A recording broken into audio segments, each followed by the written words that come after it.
네, 이번 시간에는 심리학이 우리의 일상생활에 어떤 도움을 줄 수 있는가에 대한 내용을 살펴보겠습니다. 계속해서 교재 14페이지, 15페이지 내용을 보면서 설명을 하겠습니다. 대부분의 사람은 타인의 마음은 고사하고 자신의 마음도 잘 모른다고 할 수 있으므로 우리는 마음에 대해 매우 무지하고 일종의 미신 같은 것을 가지고 있다고 볼 수 있다. 그러면 어떻게 하면 우리 마음에 대해 보다 잘 이해할 수 있을까? 그것은 바로 심리학을 공부함으로써 우리의 마음에 대해서 잘 이해할 수 있다.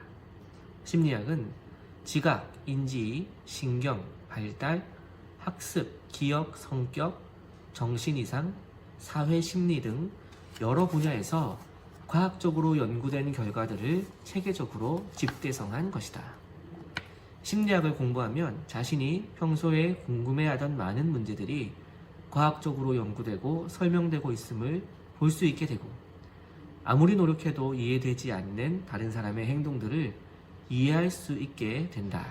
뿐만 아니라 자신이 사물을 보는 것이 그리 정확하지 않다는 것도, 공부한 것을 잘 잊어버린다는 사실을 알게 되고, 그러면 어떻게 하면 사물을 잘 관찰할 수 있는지, 또 덜 잊어버려서 시험을 잘 칠 수 있는지, 자신의 학습 방법 내지는 자신의 행동 패턴에 대해서 알 수 있게 된다. 이런 것입니다.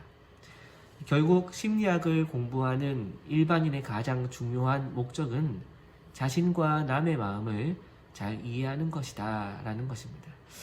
네, 나를 이해하고 남을 이해하는 것이 심리학의 가장 중요한 목적이다. 이 얘기는 제가 수업 소개에서부터 지속적으로 해오고 있는 것인데요. 아마 이번 시간까지가 계속해서 심리학 개론이라서 이 내용을 반복해서 이야기를 하게 되고, 다음 시간부터는 우리는 어떻게 우리의 마음을 이해할 수 있는지, 우리의 마음의 이해 방식들, 정서나 행동 특성에 대해서 분석하는 방식들, 그런 것들을 심리학에서 어떻게 연구하는지 이런 것들을 조금 살펴보도록 하겠습니다. 네, 계속 교재를 보면요. 심리학을 공부하다 보면 심리학에 아주 많은 분야가 있다는 사실에 놀라게 되고, 심리학의 주 분야에 초능력, 비행접시 같은 것이 들어있지 않다는 사실을 보고 놀라게 될 것이다. 교재에서는 이렇게 얘기하고 있긴 하지만 우리가 심리학이 초능력이 아니고 UFO가 아니다라는 것은 상식적으로 알고 있는 내용이죠. 계속해서 초능력 현상은 넓은 의미에서 심리학의 연구 분야라고도 볼 수 있지만, 대부분의 과학자들이 그 실체와 증거에 대해서 회의적으로 보고 있는 현상이며, 과학적으로 엄밀히 입증된 현상은 아니다라는 것입니다. 여기서 중요한 점은 초능력 현상이나 초자연 현상이 과학적으로 완전히 부정됐다는 것이 아니라 아직 과학적으로 확증되지 않았다, 이렇게 얘기한다는 것입니다. 우리 인생에 살다 보면 때로는 초자연 현상이나 또 초월적 능력의 현상들이 관찰되는 경우가 있잖아요. 그런데 그것이 관찰되는 경우가 있긴 하지만 반복적으로 관찰하고 또 그 현상의 패턴을 파악하고 그러한 현상을 예측할 수 있는 과학적인 이론이 정립되지 않았다는 것입니다. 우리의 삶에는 여전히 이해할 수 없는 초월적인 일들이 일어나고는 하기도 한다는 것입니다. 그래서 과학은 확증될 때까지 그 사실에 대한 인증을 보류하고 있다, 이렇게 말하는 것이죠. 여러분 중에는 혹시 내가 미친 거 아닐까? 나 정신과를 가볼까? 이런 생각들을 해본 사람이 있을지 모르겠어요. 교재는 이것에 대해서 지극히 정상적인 것이라고 말합니다.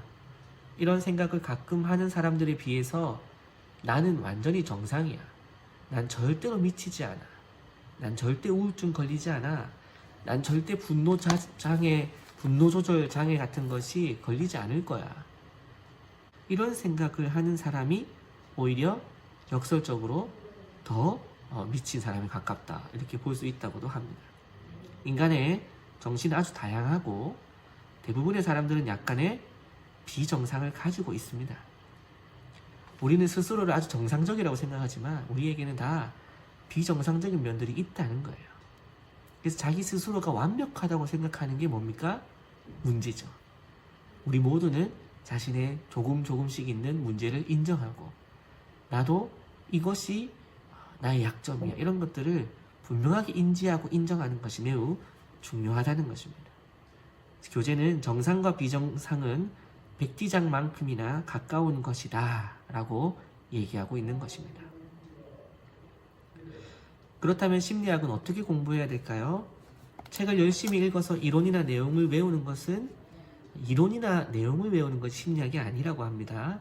책을 읽고 그 내용을 바탕으로 내 자신의 마음을 들여다보고 다른 사람이나 사물의 변화를 관찰하고 우리 심리학에서는 이 관찰력에 대해서 굉장히 강조를 많이 해요. 그래서 혹시 여러분들 중에서 심리학을 깊이 공부하고 싶은 사람이 있다면 다른 사람의 행동을 깊이 관찰하는 습관을 길러나가야 할 것입니다. 마치 탐정처럼 말이죠.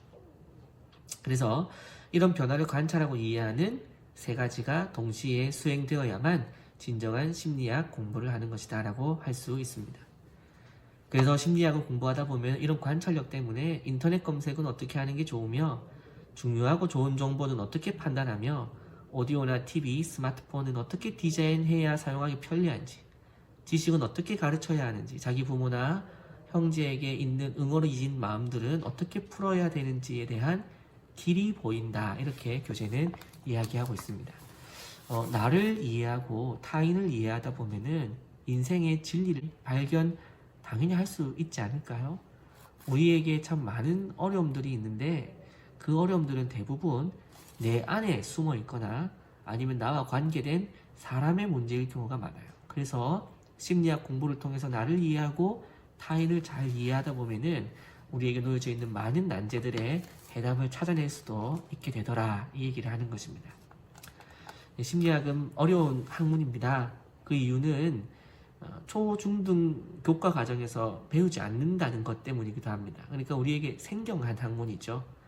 또 심리학이 놀랍게도 아직 정확하게 아카데믹한 학문으로 출범한 지는 굳이 따지면 한 100년 정도밖에 되지 않았어요. 그래서 아직 이론들이 완전히 정립됐다고 보지 않거든요. 그래서 심리학이 공부하기가 어려운 것입니다. 반면에 심리학이 아직도 연구 분야가 아직도 손댈 것이 많다는 가능성이 남아있다는 것이기도 하겠죠. 무엇보다도 심리학이 어려운 이유는 이게 가장 중요한 이유인데요. 우리 인간의 마음이 우주보다도 복잡하고 여러분 내 안에 우주가 있다면 믿으시겠어요? 여러분 안에 우주가 들어있다면 믿으시겠습니까? 네. 나 자신이 우주고 여러분이 우주입니다. 이 전 우주 전체를 다 관측하더라도 여러분 마음 하나 이해하기 어렵지 않겠습니까? 10길 물속을 알아도 사람 마음 하나 알기 어렵다는 말이 바로 이것이에요. 그래서 심리학이 어려운 것입니다. 그러나 심리학은 어려운 만큼 어떨까요? 재미있는 학문이겠죠.